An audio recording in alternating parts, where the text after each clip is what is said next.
ওদিকে পাগলপাড়া হয়ে গেছে রূপ। বনসিংহের মতো গর্জন করছে একটানা। শত্রুদের উপর নির্দয়ের মতো বারবার নেমে আসছে ওর হাত কুড়াল। কিন্তু একসঙ্গে সব দিক সামাল দেওয়া সম্ভব না ওর পক্ষে। সেটা পারছেও না সে। নেফরার রথের সামনের দিক থেকে সেটার উপর চড়ে বসার চেষ্টা করছে কয়েকজন আটি সৈন্য। আরও 5-6 জন চেষ্টা করছে রথের একদিক দিয়ে ওটার ভিতরে ঢুকে পড়ার, যাতে ভিতরে থাকা নেফরাকে পাকড়াও অথবা হত্যা করতে পারে। ওদের ভাবভঙ্গি দেখে মনে হচ্ছে ওরাও চিনে ফেলেছে নেফরাকে। বুঝতে পারছে ওকে ধরতে পারলে কী লাভ হবে। নেফরাকে কিভাবে চিনে ফেলেছে আটি সৈন্যরা বুঝতে দেরি লাগলো না খিয়ানের। রূপার যে শিরোনাস্ত্র পরে আছে মেয়েটা, সেটা সরে গেছে একদিকে। বেরিয়ে পড়েছে মিশরের রানীর ঐতিহ্যবাহী সোনার সাপের মাথাওয়ালা মুকুট। সাপের চোখের জায়গায় বসানো রত্নপাথর দুটো জ্বলজ্বল করছে। আত্মসমর্পণ করার প্রতিজ্ঞা করেছিলাম আমি, বিড়বিড় করল খিয়ান, কিন্তু লড়াই না করার প্রতিজ্ঞা করিনি। আটি সৈন্যদের ওই জটলার উদ্দেশ্যে তুমুল গতিতে ঘোড়া ছোটালো সে। যে লোকগুলো ঢুকে পড়ার চেষ্টা করছিল রথের ভিতরে, সফল হলো তাদের একজন। ওকে লক্ষ্য করে তলোয়ারের কোপ মারল নেফরা, কিন্তু লোকটার পুরো শিরস্ত্র আঘাত লাগলো। আঘাতটা কিছুই হলো না ওর। বিশাল দেহি সে হাত বাড়িয়ে মুহূর্তের মধ্যে ঝাপটে ধরল নেফরাকে। হ্যাঁচকা টানে ওকে কাছে আনতে গিয়ে ভারসাম্য হারিয়ে ফেলল। হুড়মুড় করে পড়ে গেল বালির উপর। ভারসাম্য রাখতে পারল না নেফরাও, পড়ে গেল সেও। ওকে পাকড়াও করার জন্য এগিয়ে গেল বাকিরা। ঠিক তখনই ওই জায়গায় আবির্ভাব ঘটল খিয়ানের। রণহুঙ্কার ছাড়তে ছাড়তে ঘোড়াসহ পুরো রথটা তুলে দিল সে নেফরাকে ধরতে যাওয়া লোকগুলোর উপর। ওদের কেউ মল্ল ঘোড়ার খুঁড়ের নিচে পড়ে, কেউ গুরুতরভাবে আহত হলো রথের চাকায় পিষ্ট হয়ে। থতমত খেয়ে গেল নেফরাকে জড়িয়ে ধরে রাখা বিশালদেহী লোকটা। ঠিক বুঝতে পারছে না কি ঘটে গেছে মুহূর্তের মধ্যে। খিয়ান নিজেও বলতে পারবে না কিভাবে লাফিয়ে নামলো সে রথ থেকে। বলতে পারবে না কিভাবে ঝুঁকে পড়ে একটা বর্শা কেড়ে নিল আহত এক আটি সৈন্যের হাত থেকে। বলতে পারবে না বর্শা হাতে কিভাবে রওনা হলো ওই বিশালদেহীর উদ্দেশ্যে। বিপদ টের পেয়েছে বিশালদেহী, ছেড়ে দিয়েছে নেফরাকে। চকিতে উঠে দাঁড়িয়ে হন্তদন্ত হয়ে খুঁজছে নিজের হারানো তলোয়ার, কিন্তু সেটা খুঁজে পাওয়ার সুযোগ দিল না খিয়ান লোকটাকে। প্রচণ্ড জোরে বর্শা চালালো সে লোকটাকে নিশানা করে, এবং একবার আঘাত করেই থামল না।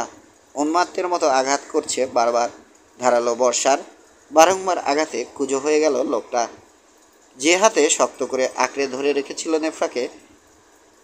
নেফরার একটা হাত, সেটা আলগা হয়ে গেল আপনা আপনি। মাটিতে পড়ে গেল সে, মারা গেল কিছুক্ষণের মধ্যেই। দৃশ্যটা দেখতে পেয়েছিল, ছুটে আসছে এদিকে। তাতার রণমূর্তি দেখে হতবিহম্বল হয়ে গিয়েছিল নেফরা। মুখ তুলে তাকালো সে খিয়ানের দিকে। ওকে চিনতে পারলো সঙ্গে সঙ্গে। খিয়ান, চিৎকার করে উঠল সে। কিন্তু খিয়ান জানে এখন যদি নেফরার কাছে ফিরে যায় সে, তাহলে আটিদের ক্যাপ্টেনের কাছে করা প্রতিজ্ঞা ভঙ্গ করতে হবে ওকে। সেটা ভঙ্গ করতে বাধ্য করা হবে ওকে। তাই কোনো রকমে খোঁড়াতে খোঁড়াতে আবার গিয়ে চলল রথে। ঘোড়াগুলোর মুখ ঘুরিয়ে নিচ্ছে। খিয়ান, খিয়ান, আবারও চিৎকার করলো নেফরা। ঘোড়াগুলোর পিঠে কষে চাবুক চালালো খিয়ান। লর্ড, এবার চিৎকার করলো রু, কী করছেন আপনি? থামুন। জবাবে শুধু মাথা নাড়ল খিয়ান। রথের গতি বাড়িয়ে চলে গেল। হতভম্ব হয়ে গেছে নেফরা। এতক্ষণ যে তলোয়ার দিয়ে বীর বিক্রমের লড়াই করছিল, তা এখন মুগুরের মতো ভারী মনে হচ্ছে ওর কাছে। বিহম্বল দৃষ্টিতে তাকিয়েছে খিয়ানের গমনপথের দিকে। 50,000 ব্যাবিলনিয়ান সৈন্যের বিরুদ্ধে 20,000 আটি সৈন্যের লড়াইটা বেশিক্ষণ স্থায়ী হলো না। গ্রীষ্মের অবসানে তুমুল বর্ষায় শুকনো নদীতে যেভাবে বান ডাকে আটিদের উপর, সেভাবে ঝাঁপিয়ে পড়ল ব্যাবিলনিয়ানরা। কিন্তু খিয়ান ততক্ষণে রথ নিয়ে চলে গেছে অনেক দূরে। আটি সৈন্যদের সংখ্যা ছিল 20,000-এর মতো, অথচ পালাতে পেরেছে মাত্র কয়েকশো। বাকিদের বেশিরভাগই মারা পড়েছে রণক্ষেত্রে। কয়েকশো সৈন্য রণে ভঙ্গ দিয়ে পালানোর সময় মরেছে। এফএপির দুর্গ ব্যবস্থায় নিরাপদেই পৌঁছাতে পেরেছে খিয়ান। দেবতারা রক্ষা করেছেন ওকে এবং ওর ঘোড়াগুলোকে। যুদ্ধের সময় সেনাবাহিনীর উচ্চপদস্থ কর্মকর্তারা যেখানে অবস্থান নেন, সাধারণত সেখানে পতাকা উড়ানো হয়। সেরকম একটা উড়ন্ত পতাকা দেখতে পেয়ে সেদিকে এগিয়ে গেল সে।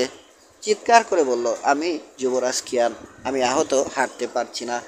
আপেবির সেনাবাহিনীর বড় একটা অংশ এখনও পছন্দ করে খিয়ানকে, তাই ওকে চিনতে পেরে খুশি হলো অনেকেই।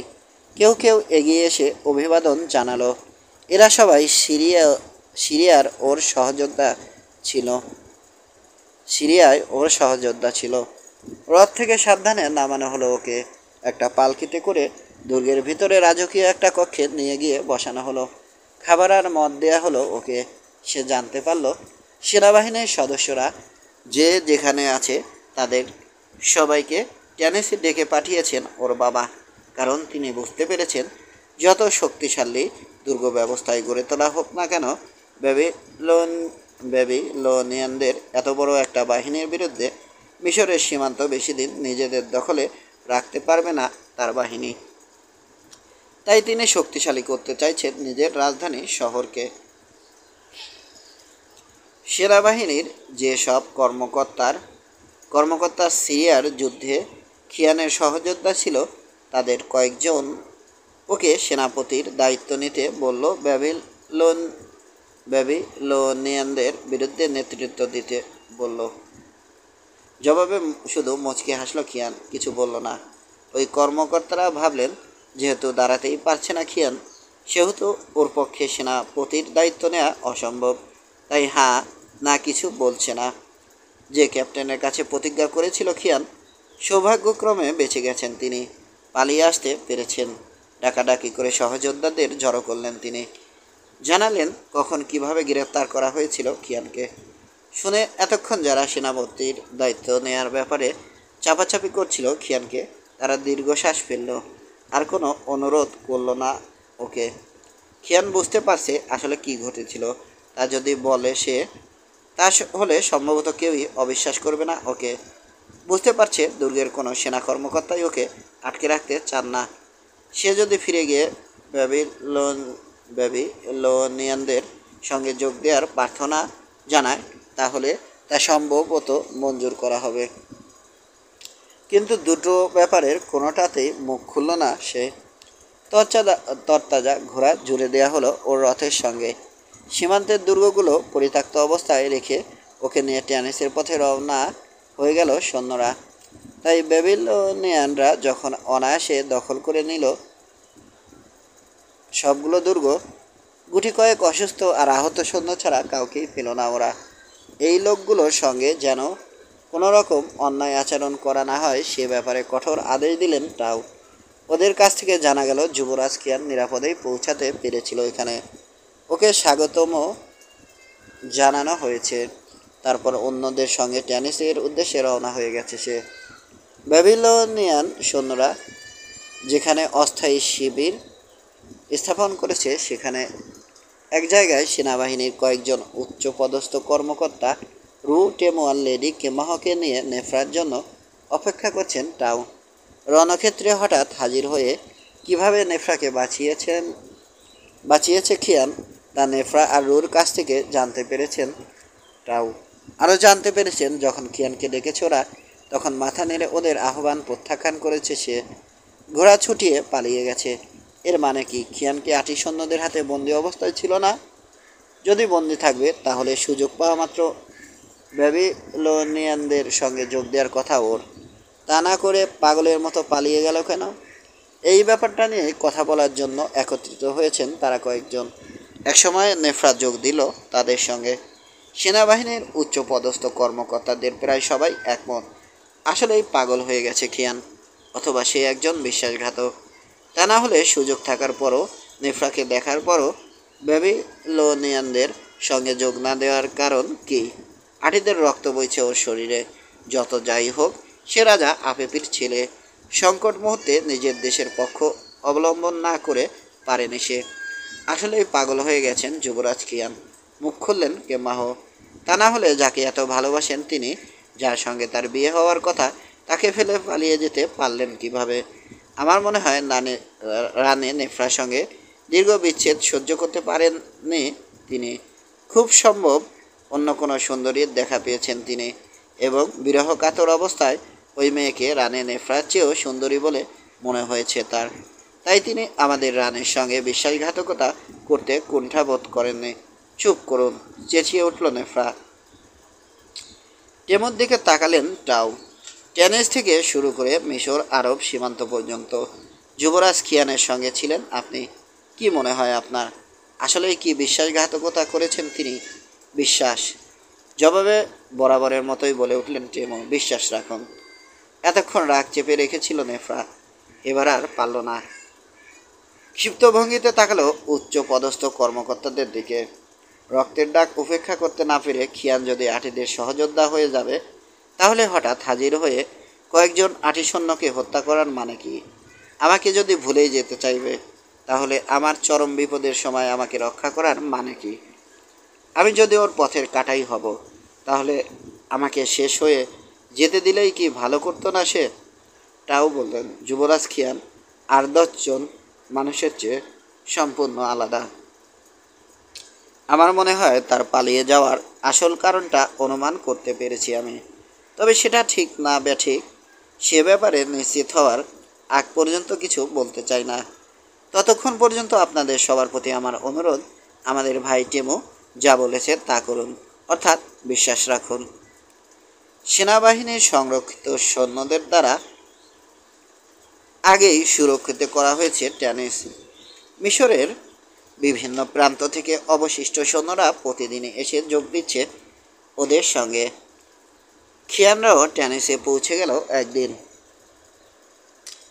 প্রতিদিনই মিশরের বিভিন্ন জায়গায় অগ্রসরমান ব্যাবিলনিয়ানদের বিরুদ্ধে ছোট বড় যুদ্ধ হচ্ছে আটি সৈন্যদের, এবং বলা বাহুল্য প্রতিটা যুদ্ধে হারছে ওরা।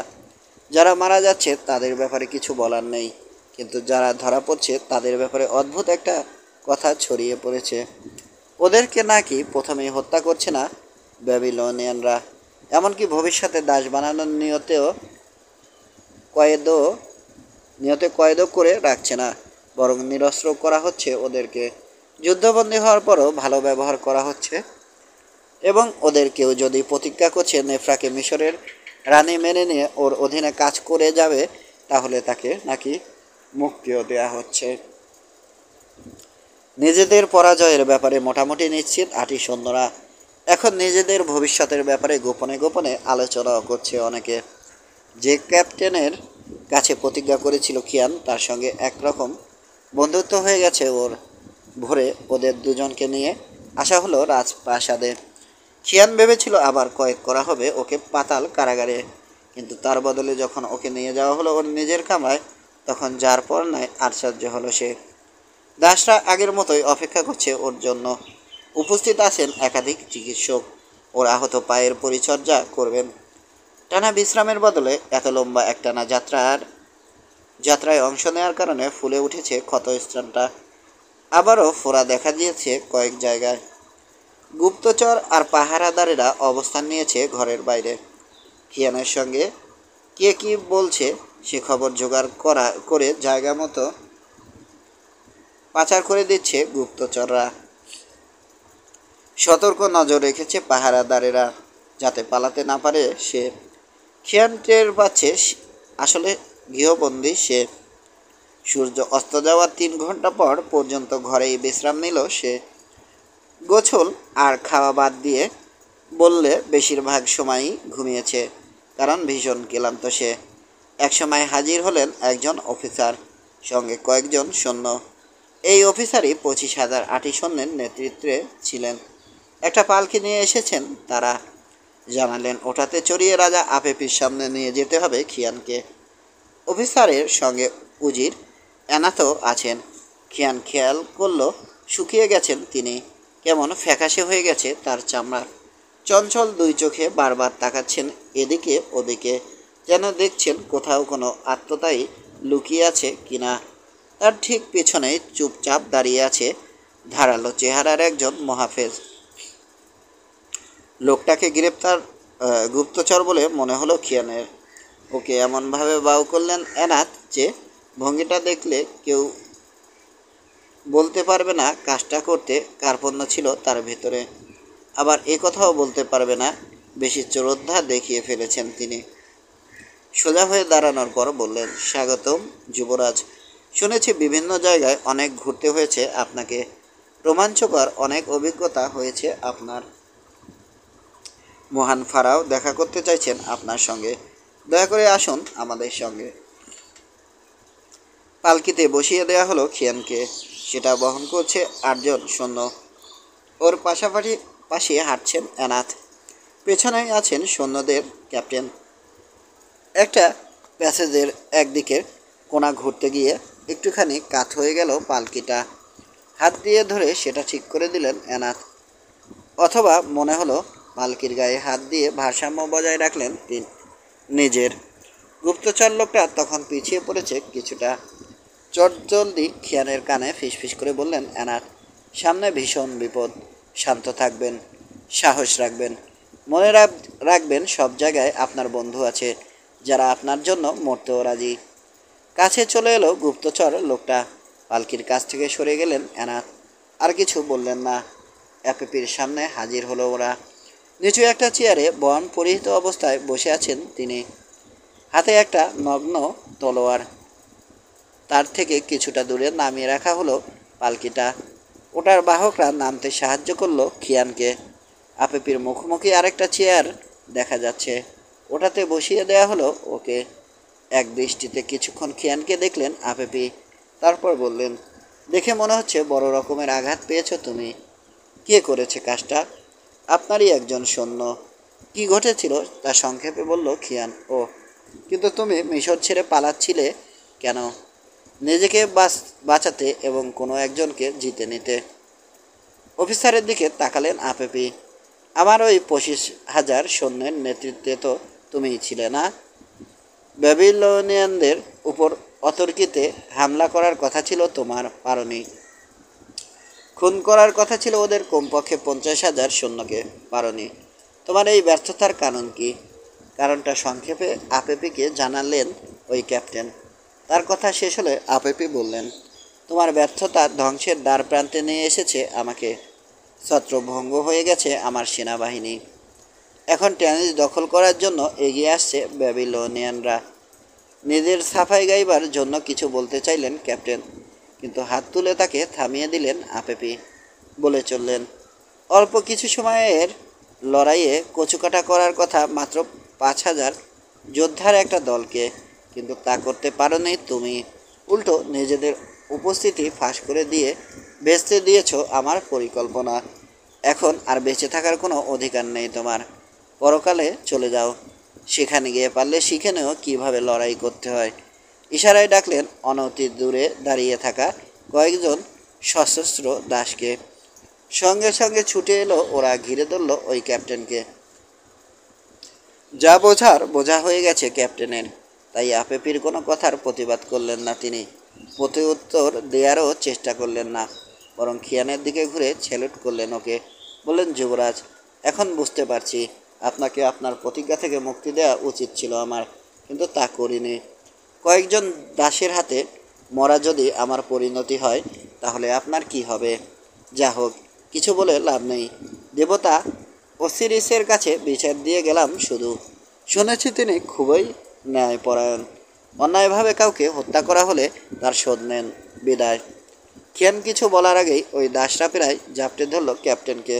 তাকে টানতে টানতে নিয়ে গেল একটা পর্দার আড়ালে। কিছুক্ষণ পর সেটা সরিয়ে বেরিয়ে এলো একজন দাস, ওর হাতে একটা কাটা মাথা। নিঃশব্দে বুঝিয়ে দিচ্ছে সে আপেপির আদেশ পালিত হয়েছে। এই জীবনে খিয়ান অনেকবার অন্যায় কাজ করতে দেখেছে ওর বাবাকে, তারপরও কখনোই ঘৃণা করেনি তাকে। কিন্তু এখন দগদগে ঘৃণা টের পাচ্ছে সে। যুদ্ধ মানেই হয় জয়, নয়তো পরাজয়। যে লোক অনুগত সৈন্যের মতো আদেশ পালন করলো, সামান্য অজুহাতে এত বড় শাস্তি দেয়া হলো তাকে। আপেপির আরেক ইশারায় ঘর থেকে বেরিয়ে গেল সবাই। এখন ঘরে শুধু বাবা আর ছেলে, দুজনের দিকে তাকিয়ে আছেন, কেউ কিছু বলছেন না। শেষ পর্যন্ত খিয়ান বলল, শিরোচ্ছেদে যদি আমার শাস্তি হয়ে থাকে, তাহলে আপনার কাছে প্রার্থনা করছি তাড়াতাড়ি আমার ধর থেকে মুন্ডু আলাদা করা হোক, কারণ আমি খুব ক্লান্ত, যে কোনো সময় ঘুমিয়ে পড়তে পারি। নিষ্ঠুর ভঙ্গিতে হাসলেন আফেপি। রাজনীতির অনেক কিছুই এখনো শিখতে পারোনি তুমি। মানে? তুমি আমার তিনের শেষ তীর। ব্রাদারহুড অব দ্য ডনের সঙ্গে থেকে ভয়ঙ্কর জাদুবিদ্যা শিখেছ তুমি, তারপর প্রয়োগ করেছ নেফরার উপর। ফলে তোমাকে মনে প্রাণে ভালোবেসে ফেলেছে সে। অথচ ওই মেয়েকে বিয়ে করার কথা ছিল আমার, তুমি ওকে চুরি করেছ। এখন বলো তো, আগামীকাল সকালে ব্যাবিলনিয়ানরা যখন হাজির হবে টেনিসের উপকণ্ঠে, যখন ঘিরে ধরবে শহরটাকে, তখন নেফরা যদি পূব দিকের প্রবেশদ্বারে ঝুলতে দেখে তোমার লাশ, ওর প্রতিক্রিয়া কি হবে জানি না। তবে আমার মনে হয় সারা শহরে আগুন লাগিয়ে দেওয়ার হুকুম দেবে সে। পুড়ে মরবে অনেক মানুষ, একই সঙ্গে চালানো হবে গণহত্যা। আপনিও মনে হয় না রেহাই পাবেন। ঠিক, প্রেমে পাগল কোনো মেয়ে প্রেমিককে হারিয়ে কতটা প্রতিহিংসা পরায়ণ হতে পারে জানি আমি। অসহায়দের উপর কী রকম অত্যাচার চালাতে পারে সে অনুমান করতে পারি। সেজন্যই তোমার ধর থেকে মুন্ডু আলাদা করা হবে না আপাতত। আপনার পরিকল্পনাটা কি? আমার পরিকল্পনা হচ্ছে নির্দিষ্ট কিছু শর্তের বিনিময়ে তোমাকে জানে না মারার ঘোষণা দেয়া। শর্তগুলো কি অনুমান করতে পারছো নিশ্চয় না? আমার মনে হয় মিথ্যা কথা বলছো তুমি। আমার মনে হয় শর্তগুলো কি তা ভালো মতোই জানা আছে তোমার। তারপরও বলে দিচ্ছি, যাতে কখনো বলতে না পারো ন্যায় বিচার করা হয়নি তোমার সঙ্গে। প্রথম শর্ত, ব্যাবিলনিয়ানদের সব রথ আর সব ঘোড়া তুলে দিতে হবে আমার সেনাবাহিনীর হাতে। এই মর্মে শান্তি চুক্তি করতে হবে, যেখান থেকে এসেছে ওরা সেখানেই ফিরে যাবে। তারপর আমার কাছে নিজেকে সমর্পণ করবে নেফরা। দুই দেশের সেনাবাহিনীর উপস্থিতিতে দেবতাদের সাক্ষী মেনে নিজেকে আমার স্ত্রী এবং রানী হিসেবে ঘোষণা করবে সে। নেফরা রাজি হবে বলে মনে হয় না। নেফরা রাজি হবে বলে মনে হয় না। হবে, অবশ্যই হবে। প্রেমে পাগল একটা মেয়ে মানুষ কি করবে অথবা কি করবে না তা নিশ্চিত করে বলতে পারে না কেউই। একটা কথা ভেবে দেখো, মিশরের সিংহাসন অথবা তোমার মধ্যে এখন যে কোনো একটা বেছে নিতে হবে নেফরাকে। তোমার গায়ে যদি নির্যাতনের চিহ্ন দেখতে পায় সে, তোমাকে যদি আত্মনাদ করতে শোনে, তাহলে সে কোনটা বেছে নেবে মনে রেখো। আমার প্রাসাদে কয়েকজন কৃষ্ণাঙ্গ দাস আছে এবং তোমার পায়ের ক্ষত এখনও প্রায় আগের মতোই। লোহা গরম করে যদি কথা শেষ না করে থেমে গেলেন আফেপি। কিছু না বলে শুধু মুচকি হাসলো খিয়ান। হাসছো কেন? কিভাবে রেহাই পাওয়া যায় আমার হাত থেকে সে বুদ্ধি বের করার চেষ্টা করছো? লাভ হবে না। আত্মহত্যা করার ইচ্ছে আছে সে ভুলে যাও, সে সুযোগ পাবে না। দিনরাত 24 ঘন্টা নজরদারির হুকুম দেয়া হয়েছে তোমার উপর। আগেরবার পালিয়ে গিয়েছিলে, এবার তাও পারবে না। এখন যাও, নিজের ঘরে গিয়ে ঘুমাও। আগামীকাল সকাল সকাল উঠতে হবে তোমাকে। শুভরাত্রি। 23, কুইন অব দ্য ডন। ভোর হতে আর 1 ঘন্টা বাকি। টেনিসের পূব দিকের প্রবেশদ্বারে ভিতরের দিকে প্রশস্ত সিঁড়ি আছে, সেটার কাছে নিয়ে আসা হয়েছে খিয়ানকে। সিঁড়ির শেষ ধাপে ওঠা মানে তোরণের চূড়ায় হাজির হওয়া। জায়গাটা এত প্রশস্ত যে কমপক্ষে 50 জন লোক অনায়াসে দাঁড়িয়ে থাকতে পারবে ওখানে। একটা চেয়ারে বসিয়ে ওটা ধরাধরি করে ওখানে নিয়ে যাওয়া হলো খিয়ানকে। সূর্য দেবতারা পূর্ণাঙ্গভাবে দেখা দিলেন একসময়। টেনিস শহর ঘিরে বাড়ানো আছে পানিপূর্ণ পরীক্ষা। নীলনদ থেকে গোপন সুড়ঙ্গ পথে পানি আসা যাওয়া করে সেখানে। দিনের প্রথম সূর্যকিরণে চকচক করে উঠল পরীক্ষার পানি। ওটা পার হয়ে প্রাসাদে যাওয়ার জন্য টানা সেতু আছে। তবে এখন সেতুটা দড়ি আর কপিকলের সাহায্যে সরিয়ে এনে পূব দিকের প্রবেশদ্বার ঘেঁষে রাখা হয়েছে। ব্যাবিলনিয়ান সেনাবাহিনী ইতিমধ্যেই ঘিরে ধরেছে টেনিস শহর। শহরটার প্রতিরক্ষা দেয়ালের ভিতরে যারা আছে তাদের পালানোর পথ বন্ধ। পরীক্ষার ও প্রান্তে পার ঘেঁষে স্থাপন করা হয়েছে অস্থায়ী কিছু সেনা শিবির। আঠি সৈন্যদের নিক্ষিপ্ত তীর বা বর্ষার কোনোটাই প্রশস্ত পরীক্ষা ছাড়িয়ে পৌঁছাবে না সেখানে। কাজেই মোটামুটি নিরাপদেই আছে ওখানকার সৈন্যরা। ব্যাবিলনিয়ান রাজ প্রতীকযুক্ত পতাকা উঠছে কোনো কোনো শিবিরে। ওগুলোর এই কোনোটাতেই হয়তো অবস্থান করছে নেফরা। পূব দিকের প্রবেশদ্বারের দুপাশে অবস্থান নিয়েছে 8টি সৈন্যদের বেশ বড় একটা দল। কেন যেন অস্থিরতা বিরাজ করছে ওদের সবার মধ্যে। আরামে দাঁড়িয়ে থাকার আদেশ পাওয়ার পরও তা ঠিকমতো করতে পারছে না ওরা। তোরণের মাথায় খিয়ানের পাশে বসে আছেন আপেপি। নিজের সবচেয়ে জমকালো পোশাকটা পরেছেন তিনি। রোদ প্রতিফলিত হচ্ছে তার মাথার সোনার মুকুটে। তুর্য বেজে উঠল ব্যাবিলনিয়ান শিবিরে। অদ্ভুত এক নীরবতা নেমে এলো সেখানে। কথা বলা দূরে থাক, যেন নড়তে পর্যন্ত ভুলে গেছে সব ব্যাবিলনিয়ান সৈন্য। একটা নৌকা নামানো হচ্ছে পরীক্ষার পানিতে। হাতে সাদা পতাকা নিয়ে তাতে চড়ে বসলো এক ব্যাবিলনিয়ান দূত। পূব দিকের প্রবেশদ্বারের উদ্দেশ্যে এগিয়ে আসছে নৌকাটা। এপারে পৌঁছার পর ওই দূতের হাতে একটা চিঠি দিলেন 8টি সৈন্যদের একজন ক্যাপ্টেন। চিঠিটা নিয়ে ফিরে গেল সে। ওটা হস্তান্তর করা হলো টাউয়ের কাছে। চিঠিটা খুললেন টাউ, বললেন। দুশ্চিন্তায় চোখ মুখ বসে যাওয়া নেফরা দাঁড়িয়ে আছে টাউয়ের পাশেই। চিঠির বিষয়বস্তু জানানো হলো ওকে। শর্ত দিয়েছেন আপেপি, বললেন টাউ। আমাদের সব রথ আর ঘোড়া আটিদের হাতে তুলে দিয়ে পায়ে হেঁটে ব্যাবিলনে ফিরে যেতে হবে আমাদেরকে। আর জিজ্ঞেস করলো নেফরা, আপেপির কাছে আত্মসমর্পণ করতে হবে আপনাকে। যথাযোগ্য অনুষ্ঠান পালনের মাধ্যমে আপনাকে বিয়ে করবে সে, এবং বিয়ের অনুষ্ঠানটা হবে এখানেই, যাতে সবাই দেখতে পায়।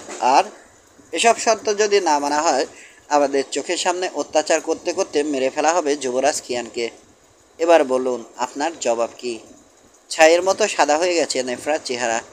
খিয়ান কি বলে সেটা এখনও জানতে পারিনি আমরা, এবং আমার মনে হয় চেষ্টা করলেও তা জানতে দেয়া হবে না আমাদেরকে। কিন্তু আমি বোধহয় জানি। খিয়ানকে জিজ্ঞেস করলে সে বলবে আপেপির সব শর্ত অমান্য করে টেনিসে হামলা চালাতে, এবং ওকে ওর নিয়তির হাতে ছেড়ে দিতে। বিশ্বাস। কাছে দাঁড়ানো টেমু বলে উঠল, বিশ্বাস রাখুন, খিয়ানকে ভালোবেসেছি আমি, বলছে নেফরা। কথা দিয়েছি ওকে ছাড়া অন্য কাউকে বিয়ে করব না। এখন সবার সামনে স্বামী বলে মেনে নেব আপেপিকে? জীবনেও না।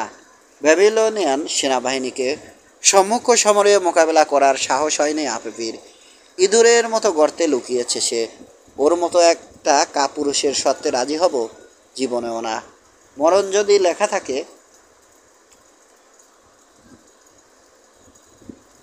থাকে হিয়ানের নিয়তিতে, তবে তাই হোক। তারপর আপেপিকে শেষ করে দিয়ে আমিও মরব। দূত মারফত খবরটা পৌঁছে দেওয়া হোক আপেপির কাছে। টাউয়ের দিকে তাকালো। পরীক্ষা পার হওয়ার আদেশ দিন ক্যাপ্টেনদেরকে। টেনিসের উপর হামলা চালাবো আমরা। আপেপির শেষ দেখে ছাড়বো আমি। ক্যাপ্টেনদেরকে প্রয়োজনীয় আদেশ দিলেন টাউ। প্রায় সঙ্গে সঙ্গে পরীক্ষা পার হওয়ার প্রয়োজনীয় প্রস্তুতি নিতে শুরু করলো হাজার হাজার ব্যাবিলনিয়ান সৈন্য। অবরুদ্ধ টেনিসে প্রচণ্ড আক্রমণ চালানোর আদেশ দেয়া হয়েছে ওদেরকে। টেমুকে দিয়ে একটা পাপাইরাসে আপেপির প্রস্তাবের জবাব লেখা হলো। ওটা দেওয়া হলো একজন দূতের হাতে। ওই লোকের সঙ্গে একই নৌকায় উঠল রু। লোকটাকে সে বলল, চিঠিটা হস্তান্তর করার সময় আমার পক্ষ থেকে কয়েকটা কথা বলতে পারবেন আটিদের রাজাকে? কি কথা? বলবেন যুবরাজ খিয়ানের কোনো ক্ষতি করা তো পরের কথা। তার দিকে যদি একটা আঙুলও তোলে শয়তান আপেপি, তাহলে লোকটার হাত ভেঙে দেব আমি, ওর জিভ ছিঁড়ে নেব, আঙুল ঢুকিয়ে দিয়ে বের করে আনবো ওর চোখ, তারপর টানতে টানতে নিয়ে গিয়ে ছেড়ে দেব মরুভূমিতে, যাতে না খেতে পেরে মারা যায় সে। আমার কথা ঠিকমতো বলতে না পারলে একই অবস্থা হবে আপনারও। আপনি যা বলবেন তা কান খাড়া করে শুনবো আমি। দৈত্যাকৃতির রূঢ় মারমুখী চেহারা দেখে আপাতত চুপ করে থাকাটাই বুদ্ধিমানের কাজ বলে মনে করল দূতলোকটা। পরীক্ষার অপর পারে হাজির হলো সে। পূব দিকের প্রবেশদ্বার সংলগ্ন ছোট্ট একটা দরজা দিয়ে ঢুকে পড়ল ভিতরে। সিঁড়ি বেয়ে হাজির হলো আপেপির কাছে। বাউ করে সম্মান জানালো তাকে। তার হাতে দিল পাপাইরাসটা। কি লেখা আছে ওটাতে তা যতটুকু বিস্তারিতভাবে সম্ভব জানালো।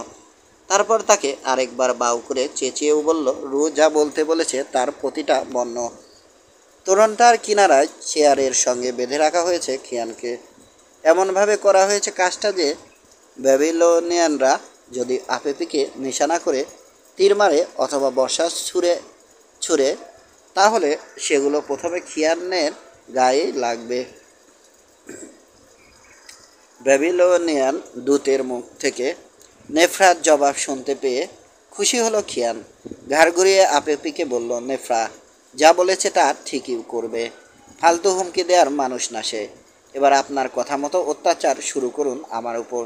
তবে তার আগে একটা কথা বলে রাখি, মৃত্যুকে খুব একটা ভয় পাই না আমি, কারণ একদিন না একদিন মরতে হবেই। আমার খারাপ লাগছে টেনিসের জন্য। আমাকে মরতে দেখবে নেফরা, তারপর সর্বশক্তিতে ঝাঁপিয়ে পড়বে টেনিসের উপর। পুরো শহর পুড়িয়ে ছাই করার পরও ওর রাগ কমবে কি না সন্দেহ। উজির এনাদ সহ রাজদরবারের আরও কয়েকজন উচ্চপদস্থ কর্মকর্তা দাঁড়িয়ে আছেন আপেপির পাশে। তাকে তার সিদ্ধান্ত বিবেচনা করার পরামর্শ দিচ্ছেন তারা। এনাদ বললেন, মহান রাজা, যুবরাজ খিয়ানের উপর নিজের ঘৃণা চরিতার্থ করতে পারবেন আপনি, কিন্তু তার ফলে কিছুই পাবেন না শেষ পর্যন্ত। ইতোমধ্যে খবর ছড়িয়ে পড়েছে টেনিসের সব জায়গায়। পূব দিকের প্রবেশদ্বারের কাছে সাধারণ জনতার ভিড় বাড়ছে প্রতি মুহূর্তে। সৈন্যদেরকে ঠেলে ধাক্কিয়ে পথ করে নিচ্ছে ওরা নিজেদের জন্য। ওদের বেশ বড় একটা দল হাজির হতে পারল সিঁড়ির নিচে। একজন চিৎকার করে বলল, মহান ফারাও, যুবরাজ খিয়ানকে ছেড়ে দিন। নিজের ছেলের রক্তে যদি নিজের হাত রঞ্জিত করেন আপনি, তাহলে মরতে হবে আমাদের সবাইকে। কাজটা আসলে খুবই খারাপ হচ্ছে। সুযোগ পেয়ে গলার জোর বেড়ে গেল অ্যানাথের। যুবরাজ খিয়ানকে ভালোবাসে টেনিসের প্রায় সবাই। তার এই নিষ্ঠুর এবং অকারণ হত্যাকাণ্ডের কথা ভুলতে পারবে না ওরা কেউই। জবাবে যেন সাপের মতো হিসিস করে উঠল ক্রোধোন্মত্ত আপেপির কণ্ঠ। চুপ করো অ্যানাথ, সিঁড়ির নিচে দাঁড়ানো ওই লোকগুলোকে চুপ করতে বলো। তা না হলে বিশ্বাসঘাতক খিয়ানের যে পরিণতি ঘটতে চলেছে তা বরণ করে নিতে হবে তোমাদেরকেও। দাসেরা, মূর্তির মতো দাঁড়িয়ে আছিস কেন? কাজ শুরু কর। চেয়ারের সঙ্গে শক্ত করে বেঁধে রাখা হয়েছে বলে ঘাটটা পুরোপুরি ঘোরাতে পারছে না খিয়ান, কিন্তু শুনতে পেল ওর পেছনে নিচু গলায় কথা বলছে কারা যেন। গুঞ্জনের মতো শোনাচ্ছে সে আওয়াজ। মনে হচ্ছে কৃষ্ণাঙ্গ দাসেরা এগিয়ে এসে কাজ শুরু করতে অস্বীকৃতি জানাচ্ছে। আবারও একই আদেশ দিলেন আপেপি। আবারও শোনা গেল সেই গুঞ্জন ধ্বনি। ভোতা একটা আওয়াজ শোনা গেল, সঙ্গে সঙ্গে মরণ আর্তনাদ করে উঠল কে যেন। খিয়ান বুঝল নিজের তলোয়ার দিয়ে কোনো এক কৃষ্ণাঙ্গ দাসকে শেষ করে দিয়েছেন ওর বাবা। বল, চেঁচিয়ে উঠলেন তিনি বাকি দাসদের উদ্দেশ্যে, আমার আদেশ পালন করবে কি না? ঘাড় ঘুরিয়ে পরীক্ষার দিকে তাকালো খিয়ান। একটা নৌকায় দেখা যাচ্ছে রুকে অস্থির ভঙ্গিতে হাঁটছে নৌকার ভিতরে। এ মাথা থেকে ও মাথায় যাচ্ছে বারবার। কে জানে কেন সমানে ঘুরাচ্ছে ওর বিশাল হাত কুড়ালটা। ওকে দেখে খাঁচায় বন্দি সিংহের কথা মনে পড়ছে। ওর আশেপাশে হাজির হয়েছে আরও কতগুলো নৌকা। সবগুলো বোঝাই হয়ে আছে ব্যাবিলনিয়ান তীরন্দাজ দিয়ে। ধনুকে তীর পরিয়ে হুকুমের অপেক্ষায় আছে ওরা। দৃষ্টি সরিয়ে পরীক্ষার অপর পারের দিকে তাকালো খিয়ান। কাউকে দেখা যাচ্ছে। বরাবরের মতোই ভাবলেশীন চেহারায় দাঁড়িয়ে আছেন। তার ঠিক পাশেই চকচকে বর্ণ পরে দাঁড়িয়ে আছে নেফরা। চেহারায় রাজ্যের দুশ্চিন্তা। বুকের ভেতরে মোচড় দিয়ে উঠল খিয়ানের। নিজের অজান্তেই দীর্ঘশ্বাস ফেলল সে। বিচ্ছেদই তাহলে পরিণতি হিসেবে লেখা ছিল ওদের দুজনের নিয়তিতে। রু, চেঁচিয়ে উঠল খিয়ান। তীর ছুটতে বলো তীরন্দাজদেরকে। আমার গায়ে তীর লাগুক, অসুবিধে নেই। তিলে তিলে মরার চেয়ে একেবারে মরে যাওয়া অনেক ভালো। আর কিছু বলতে পারল না, কারণ এগিয়ে এসে ওর গালে ঠাস করে চড় মেরেছেন অ্যাপিপি। দাসদের দিকে তাকিয়ে হুঙ্কার ছাড়লেন, এই তোরা তাকিয়ে তাকিয়ে কি দেখছিস? গোজ ভরে দে, ওই বিশ্বাসঘাতকের মুখে, যাতে টু শব্দটাও করতে না পারে সে। কথা মতো কাজ করা হলো। দৃশ্যটা দেখে গুঙে উঠল ব্যাবিলনিয়ান সেনাবাহিনীর অনেক সৈন্য। ইতিমধ্যে সিঁড়ির নিচে জড়ো হয়েছে ট্যানিসের কয়েক হাজার সাধারণ অধিবাসী। গুঙে উঠল ওরাও। ওদিকে গর্জন করে উঠল রু। সে আওয়াজ শুনে মনে হলো যেন ডেকে উঠেছে কোনো আহত ষাঁড়। ঝট করে তাকালো সে তীরন্দাজদের দিকে। চিৎকার করে বলল, তীর মারো। কিন্তু সেনাপতির আদেশ ছাড়া লড়াই করার নিয়ম নেই। তীরন্দাজরা তাই ঘাড় ঘুরিয়ে তাকালো টাউয়ের দিকে। মূর্তির মতো দাঁড়িয়ে আছেন টাউ, কোনো আদেশ দিচ্ছেন না। খিয়ান টের পেল কয়েক জোড়া কালো হাত টেনে ছিঁড়ে ফেলছে ওর কাপড়। আগুন জ্বালানো হলো কাছেই কোথাও। পোড়া কাঠের গন্ধ পাওয়া যাচ্ছে। চোখ বন্ধ করে ফেলল সে। নিয়তিকে মেনে নেয়ার জন্য প্রস্তুত করছে নিজেকে। আঙুলে হঠাৎ চোখা কিছু বিঁধে গেলে যেভাবে চমকে ওঠে লোকে, সেভাবে চমকে উঠল সে। গরম লোহা চেপে ধরা হয়েছে ওর শরীরে। জ্বালাপোড়া সহ্য করার জন্য দাঁতে দাঁত চাপল সে। একটু পর আবারও করা হলো কাজটা। পরীক্ষার ও প্রান্তে গগনবিদারী আর্তনাদ করে উঠল একটা নারী কণ্ঠ। হঠাৎ অদ্ভুত একটা আওয়াজ শুনতে পেল সে, কাছেই কোথাও। মনে হচ্ছে কারা যেন মারামারি করছে। চোখ খুলে তাকালো সে। একটা ছুরি আমল বিঁধে আছে ওর বাবার বুকে।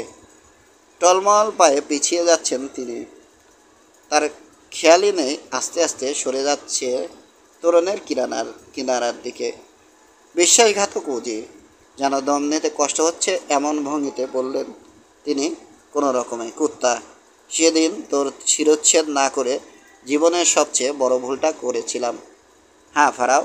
অ্যানাথের গলা শান্ত, কিন্তু তার দুই চোখ যেন জ্বলছে। সুযোগ পেলে কুকুর তো কামড়াবেই। গোপন বার্তার মাধ্যমে আমাকে এরকম কোনো সুযোগের অপেক্ষায় থাকার আদেশ দিয়ে গেছেন মহান রয়। টেনিসের রাজদরবারে আমিই ছিলাম তার সবচেয়ে বড় গুপ্তচর। ছুট লাগালেন তিনি আপেপির উদ্দেশ্যে। প্রচণ্ড জোরে ধাক্কা মারলেন তাকে। তরুণ তোরণের কিনারা থেকে যেন উড়াল দিল আপেপির শরীরটা। চিৎকার করে উঠলেন তিনি। তারপর ঝপাত আওয়াজ তুলে পড়ে গেলেন পরীক্ষার পানিতে। সঙ্গে সঙ্গে হাত থেকে নৌকার ভিতরে কুড়াল ফেলে দিল রু। পর মুহূর্তে ঝাঁপ দিল পানিতে। অবিশ্বাস্য দ্রুত গতিতে সাঁতার কাটছে। কয়েক মুহূর্তের মধ্যে হাজির হয়ে গেল আপেপি যেখানে পড়েছেন সেখানে। তাকে জড়িয়ে ধরল সে, পানি থেকে ডাঙায় তুলল। তারপর সর্বশক্তিতে গলা টিপে ধরে খুন করল তাকে। ফারাও, আপেপি মারা গেছেন, চেঁচিয়ে উঠলেন অ্যানাথ। কিন্তু ফারাও খিয়ান বেঁচে আছেন। জীবন, রক্ত, শক্তি ফারাও, ফারাও, ফারাও। আলখাল্লার ভেতর থেকে আরেকটা ছুরি বের করলেন তিনি। এগিয়ে যাচ্ছেন খিয়ানের দিকে।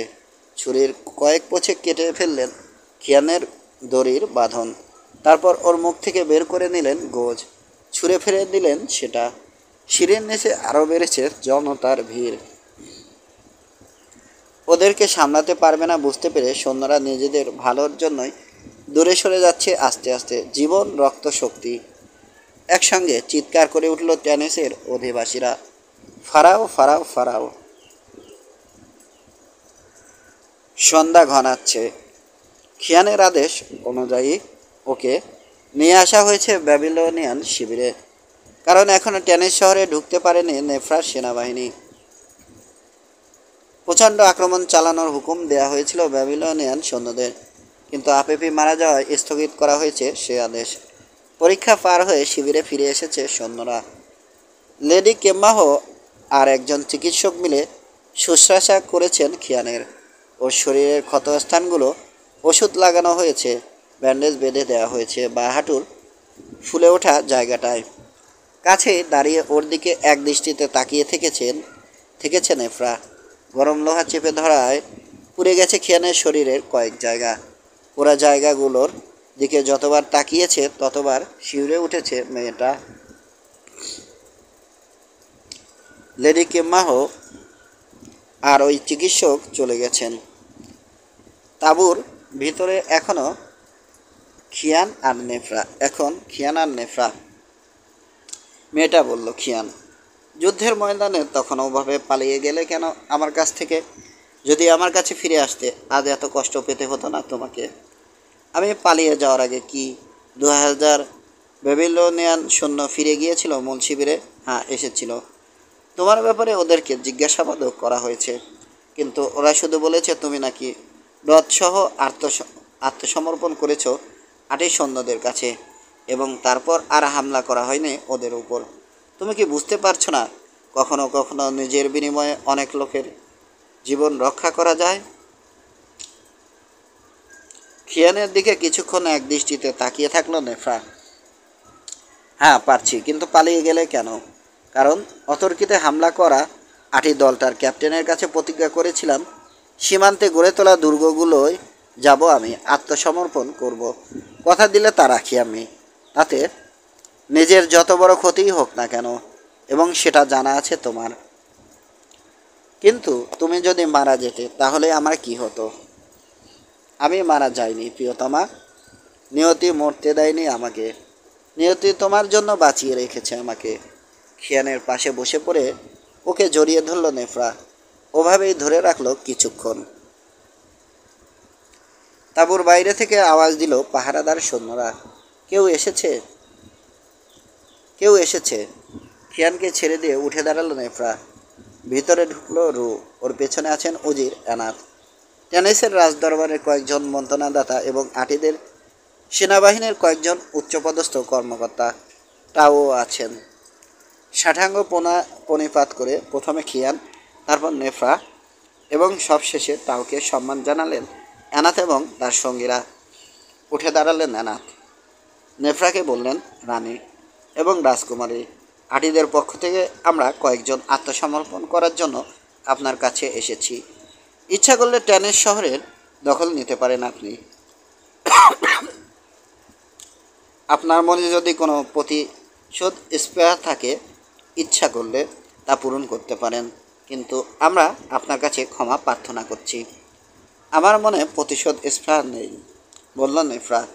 তারপরও ব্যাবিলনিয়ান সেনাবাহিনীর নেতৃত্বে ছিলেন আমার মামা টাও। তার যদি কিছু বলার থাকে এ ব্যাপারে বলতে পারেন। তার কথাই আমার কথা, তার সিদ্ধান্তই আমার সিদ্ধান্ত। আপনাদের প্রার্থনা মঞ্জুর করা হলো, বললেন টাও। রানী নেফরা এবং যুবরাজ খিয়ানের প্রতি যারা অনুগত থাকবে তাদের সবাইকে ক্ষমা করা হোক। আগামীকাল টেনিস শহরে প্রবেশ করে শান্তির ঘোষণা দেব আমরা।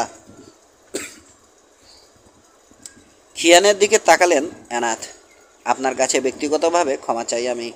আপনার বাবার রক্ত লেগে আছে আমার হাতে, কিন্তু আপনাকে বাঁচানোর জন্য অন্য কোনো উপায় ছিল না তখন। বুদ্ধিটা আমিই দিয়েছিলাম। অনেক দিন আগে বলা অ্যানাথের একটা উক্তি তাকেই শোনাচ্ছে খিয়ান। হয়তো ব্রাদারহুড অব দ্য ডনের সদস্যদের বাঁচানোর জন্য করেছিলাম কাজটা। হয়তো আমি চাইনি আরেকটা যুদ্ধ লাগুক উত্তর আর দক্ষিণ মিশরের মধ্যে। তাহলে আপনি ছিলেন টেনিসের রাজদরবারে মহান রয়ের সবচেয়ে বড় গুপ্তচর। মাথা ঝাঁকালেন অ্যানাথ। আমার বিপদের সময় আপনি যদি সাহায্য করেন আমাকে। এবার তিনি খিয়ানকে শোনাচ্ছেন অনেক দিন আগে বলা ওর একটা উক্তি। আপনার বিপদের সময় মনে রাখবো সেটা। যদি অনুমতি দেন আরও কয়েকটা কথা বলতে চাই। মাথা ঝাঁকালো খিয়ানও। আপনি জানেন আমি আড়ালে থেকে কলকাঠি নেড়ে পাতাল কারাগার থেকে মুক্ত করি আপনাকে আর পুরোহিত ডেমোকে, কিন্তু আপনার বাবা সন্দেহ করেন আমাকেই। পরে আপনাকে ধরতে না পেরে তার সন্দেহ পরিণত হয় ক্রোধে। আমাকে কয়েদ করার আদেশ দেন তিনি। আপনারা যখন পিরামিডের ভিতরে আটকা পড়েছিলেন তখন আমি নিজে বন্দী হয়ে থাকার কারণে সাহায্য করতে পারিনি। একসময় যুদ্ধের দামামা বেজে ওঠে মিশরে। রাজা আপেপি বুঝতে পারেন ওই সংকট মুহূর্তে কেউ যদি তাকে বুদ্ধি পরামর্শ দিতে পারে তাহলে তা আমি। তাই মুক্তি পাই কারাগার থেকে, ফিরে পাই উজিরের পদ। কিন্তু আমি যে পরামর্শ দিয়েছিলাম তাকে তা মোটেও পছন্দ হয়নি তার। রেগে গিয়ে রাজদণ্ড দিয়ে আঘাত করে আমার মাথা ফাটিয়ে দেন তিনি। তারপরের ঘটনা জানা আছে আপনাদের। যা হোক, আপনাদের সবাইকে সাক্ষী রেখে যুবরাজ খিয়ানের কাছে আমার প্রশ্ন, তিনি কি আমাকে ক্ষমা করতে রাজি আছেন? আপনি যা করেছেন, বলল খিয়ান, তা লেখা ছিল বাবার নিয়তিতে। আগামীকাল মন্দিরে গিয়ে দেবতার উদ্দেশ্যে বলি দেবেন, ক্ষমা চেয়ে নেবেন তাদের কাছে। আপনি একজনকে বাঁচাতে গিয়ে আরেকজনকে খুন করেছেন, কিন্তু হত্যাকাণ্ডটা বাঁচিয়ে দিয়েছে হাজার হাজার নিরাপদ মানুষকে। আপনার সঙ্গে বাকি কথা হবে টেনেসের রাজ দরবারে। 30 দিন অতিবাহিত হয়েছে। ব্যাবিলনিয়ান সেনাবাহিনীর সেনাপতির পদ থেকে পদত্যাগ করেছেন টাউ। বর্ম আর রাজকীয় ব্যাজ খুলে ফেলে আবার সেই সাদা রোপ পরেছেন। ফিরে গেছেন মেমফিসে স্পিংসের মন্দিরে। বাকি জীবন নেতৃত্ব দিয়ে যাবেন ব্রাদারহুড অব দ্য ডনকে। তবে নেফ্রা আর খিয়ানের ইচ্ছা অনুযায়ী ওদের সঙ্গে রয়ে গেছে টেমো। ব্যাবিলনে ফিরে গেছে দেশটার সেনাবাহিনী। শুধু 1010 সৈন্য রয়ে গেছে রাজা ডিটানাহর নাতনিকে পাহারা দেওয়ার জন্য। ফারাও হিসেবে দায়িত্ব গ্রহণ করেছে খিয়ান। তবে সেই অনুষ্ঠানে উপস্থিত ছিল না নেফ্রা। অমীমাংসিত কয়েকটা প্রশ্ন ইদানিং ঘুরপাক খাচ্ছে মিশরীয়র মনে, কিন্তু কেউ খোলাখুলিভাবে কিছু বলতেও পারছে না। ওদের শাসক আসলে কে? খিয়ান কি উত্তর মিশরের ফারাও? তাহলে নেফ্রা কি দক্ষিণ মিশরের রানী?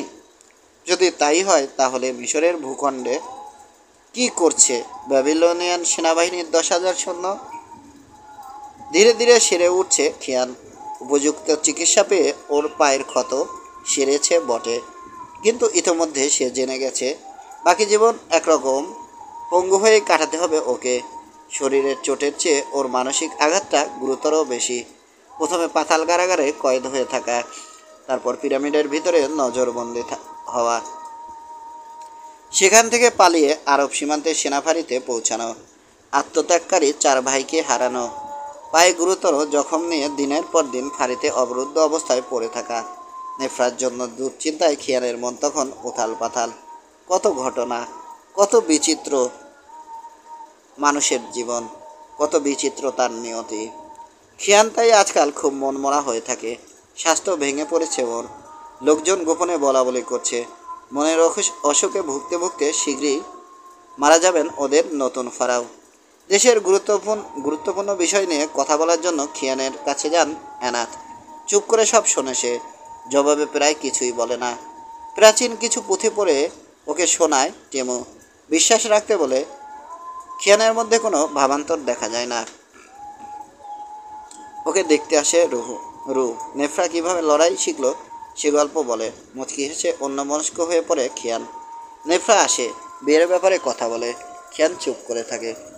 কি করা যায় জানতে চেয়ে টাউয়ের কাছে দুধ পাঠালো নেফ্রা। তার বুদ্ধি অনুযায়ী খিয়ানকে নিয়ে বেড়াতে যাওয়ার সিদ্ধান্ত নিল। একটা জাহাজে করে নীল নদের পানিতে ভেসে পড়ল ওরা একদিন। মেমফিসের পিরামিডগুলো মেমফিসের পিরামিডগুলো দেখা গেল এক সময়। সঙ্গে সঙ্গে আশ্চর্য পরিবর্তন ঘটল খিয়ানের আচরণে। হাসি খুশি হয়ে উঠেছে সে। কথার খই ফুটেছে ওর মুখে। তীরে জাহাজ ভেরাতে বলল নেফ্রা। খিয়ানকে নিয়ে হাজির হলো তাল গাছের সেই বাগানে যেখানে খিয়ানের সঙ্গে প্রথমবার দেখা হয়েছিল ওর। রাত্রি যাপনের জন্য ওখানেই তাঁবু খাটানো হলো ওদের জন্য। সিরাতে ফারাও নির্বাচিত হওয়ার অনেক দিন পর ভালো ঘুম হলো খিয়ানের। পরদিন ভোরের আগে অন্ধকার তখনও লেপ্টে আছে প্রকৃতিতে। খিয়ানের তাঁবুতে ঢুকলো রু, ডেকে তুললো ওকে। তারপর কোলে করে তাঁবুর বাইরে নিয়ে এলো ওকে। এখানে একটা পালকি অপেক্ষা করছে ওর জন্য। আশ্চর্য হলেও কিছু জিজ্ঞেস করলো না খিয়ান। ওকে বসিয়ে দেওয়া হলো পালকির ভেতরে। আকাশে তখনও মিটমিট করছে অসংখ্য তারা। অনুজ্জ্বল আকাশের পটভূমিতে যেন থাবা পেতে বসে আছে স্প্রিংসের প্রকাণ্ড মূর্তিটা। এখানে থামলো খিয়ানের পালকি। নামতে সাহায্য করা হলো ওকে। বিদায় নিয়ে চলে গেল রু আর বেহারারা। পালকিতে ভর দিয়ে চুপ করে দাঁড়িয়ে থাকলো খিয়ান একা। একটা একটা করে অদৃশ্য হয়ে গেল তারাগুলো। একটু একটু করে ভোরের আলো ফুটছে আকাশে। মৃদুমন্দ বাতাস বইছে। হঠাৎ বুঝতে পারল খিয়ান আসলে একা না সে। অনতি দূরে পালকির আরেক দিকে কখন যেন নিঃশব্দে হাজির হয়েছে ধূসর একটা আলখাল্লা পরিহিত কোনো এক কিশোর অথবা হালকা পাতলা কোনো মেয়ে মানুষ। আলখাল্লার হুড তুলে দিয়েছে সে, তাই চেহারা দেখা যাচ্ছে না ওর। অন্ধকারের কারণে ওর উপস্থিতি টের পাওয়া যায়নি এতক্ষণ। মুচকি হাসলো খিয়ান। আলখাল্লা পরা মানুষটার উদ্দেশ্যে বলল, তুমি তাহলে এখনও পর্যটকদের পথ প্রদর্শক হিসেবে কাজ করছো? জি মহাফেজ রাশা, জবাব শোনা গেল পালকির অন্য দিক থেকে। তুমি কি এখনও তাদের মালপত্র চুরি করে লুকিয়ে রাখো? সবারটা না, কারো কারোটা। তাও যদি ইচ্ছা হয় তাহলে যারা বার্তা বহন করে নিয়ে আসে, এখনও কি তাদের চোখ বাঁধো তুমি? জি বাঁধি, কারণ গোপন বিষয় গোপন রাখার জন্য কাজটা করা জরুরি। যদি কিছু মনে না করেন, আবারও কিছুক্ষণের জন্য আপনার চোখ বাঁধা দরকার, তাই মাথাটা নিচু করলে ভালো হয়। ঠিক আছে, হাসছে খিয়ান। পালকির এদিকে চলে এলো আলখাল্লা পরা মানুষটা। একটা রেশমি রুমাল দিয়ে চোখ বেঁধে ফেললো খিয়ানের। কোমল একজোড়া হাতের কথা মনে পড়ে গেল খিয়ানের। মনে পড়ে গেল আজ যে সুগন্ধি রুমাল দিয়ে চোখ বাঁধা হচ্ছে ওর, ঠিক ওরকমই একটা রুমাল দিয়ে একই কাজ করা হয়েছিল অনেক দিন আগে। মাথা মাথা নিচু করার সময় পথ প্রদর্শকের কাঁধে ভর দিল খিয়ান। ওর চোখ বাঁধা শেষ হয়ে গেলে ওকে এক হাতে জড়িয়ে ধরল সেই পথ প্রদর্শক। আস্তে আস্তে এগিয়ে যেতে বলছে। কিছু দূর যাওয়ার পর আবার শোনা গেল ওর কণ্ঠ, থামুন, বালির উপর বসিয়ে দিচ্ছি আপনাকে, এখানেই চুপচাপ বসে অপেক্ষা করতে থাকুন। কিছুক্ষণ পর বেশ কয়েকজন লোকের পায়ের আওয়াজ শুনতে পেল সে। বালি পার হয়ে ওর দিকেই আসছে ওরা। কাছে এসে ধরাধরি করে দাঁড় করিয়ে দিল ওরা ওকে। তারপর ধরাধরি করে নিয়ে চলল কোনো এক জায়গার উদ্দেশ্যে। চোখ বাঁধা খিয়ান শুনতে পাচ্ছে একটা প্যাসেজের ভিতরে ওর সঙ্গে লোকগুলোর পায়ের আওয়াজ প্রতিধ্বনিত হচ্ছে।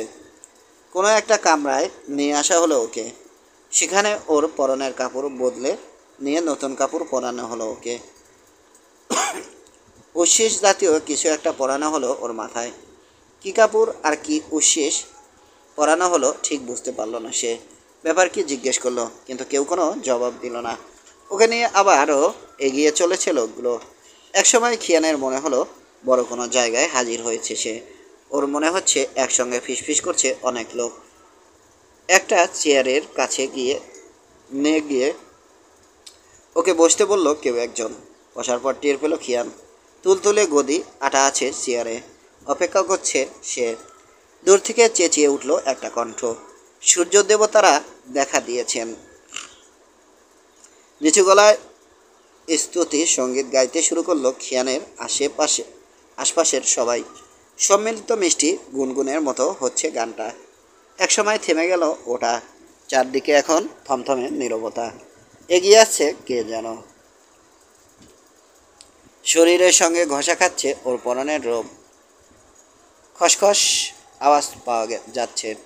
খিয়ানের আশেপাশের অনেক লোক চেঁচিয়ে উঠল একসঙ্গে, কুইন অব দ্য ডন, দেখো কুইন অব দ্য ডন, আমাদের জন্য নতুন সকাল নিয়ে এসেছেন তিনি, আমাদের জন্য নতুন জীবন নিয়ে এসেছেন তিনি, দেশ জোড়াদাত্রী। আর সহ্য করতে পারছে না খিয়ান। দুহাত চোখের সামনে তুলে এক টানে সরিয়ে ফেলল রেশমি রুমালটা। তেমন শক্ত করে বাঁধা হয়নি সেটা।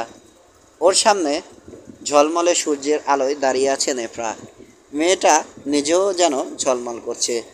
মিশরের রানীর রূপ পড়েছে সে। মাথায় মিশরের রানীর মুকুট। ওর রমণীয়তার ওর রমণীয়তায় আবারও মুগ্ধ হয়ে গেছে খিয়ান। এক দৃষ্টিতে তাকিয়ে আছে মেয়েটার দিকে। উপস্থিত অন্যরা জয়ধ্বনি দিচ্ছে, তা প্রতিধ্বনিত হচ্ছে বিশাল হলে।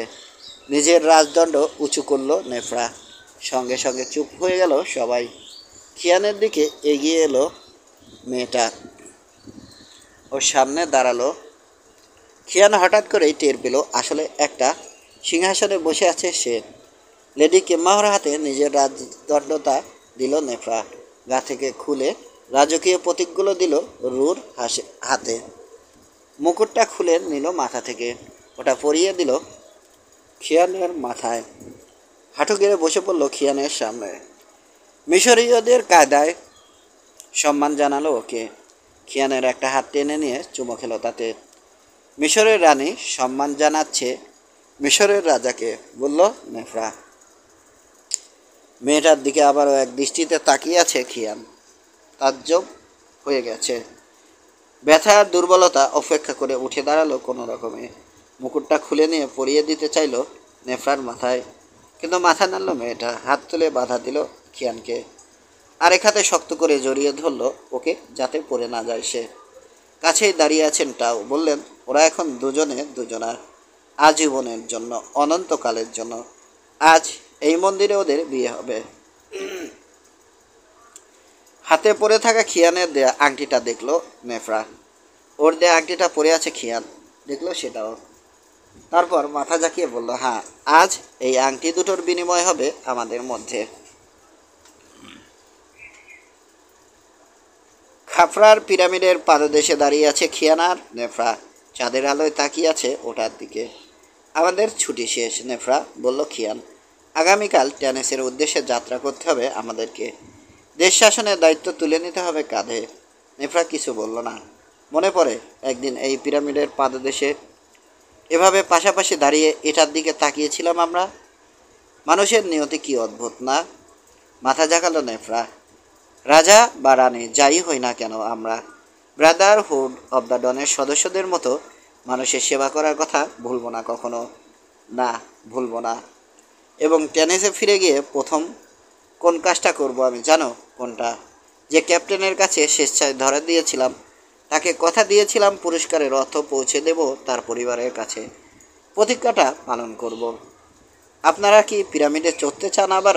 আবার চমকে উঠল খিয়ান আর নেফরা ঘাড় ঘুরিয়ে তাকালো। অনতি দূরে দাঁড়িয়ে আছেন পিরামিডের সর্দার, মিটিমিটি হাসছেন।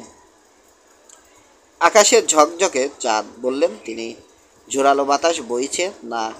পিরামিডে চড়ার জন্য এমন পরিবেশ সবসময় পাওয়া যায় না। না সর্দার, হেসে মানা করল খিয়ান। সারা জীবনের জন্য পঙ্গু হয়ে গেছি আমি। আমার পক্ষে পিরামিডে চড়া আর সম্ভব না। আজ থেকে আপনিই এই পিরামিডের রাজা। আমিও আর কখনো চড়ব না পিরামিডে, বলল নেফরা। সর্দার, আপনি যে সাহায্য করেছেন আমাদেরকে, তার জন্য আপনাকে অনেক অনেক ধন্যবাদ। ঘুরে দাঁড়ালো খিয়ান আর নেফরা। খিয়ানকে জড়িয়ে ধরে রেখেছে নেফরা। দূরে রাখা পালকির উদ্দেশ্যে এগিয়ে যাচ্ছে ওরা। ওদেরকে নিয়ে আজ রাতেই ট্যানেসের উদ্দেশ্যে যাত্রা করবে ওদের জাহাজটা। পালকির পাশে দাঁড়িয়ে আছে লেডি কেম্মাহ আর রু। দেখছেন খিয়ানকে জড়িয়ে ধরে আস্তে আস্তে এগিয়ে আসছে নেফরা। রানী নেফরা যখন জন্মগ্রহণ করেছিলেন, বললেন কেম্মাহ, তখন যা দেখেছিলাম আমি, তার মানে বুঝতে পারছি আজ। বুঝতে পারছি কেন দেশ জোড়াদাত্রী বলা হয়েছিল তাকে।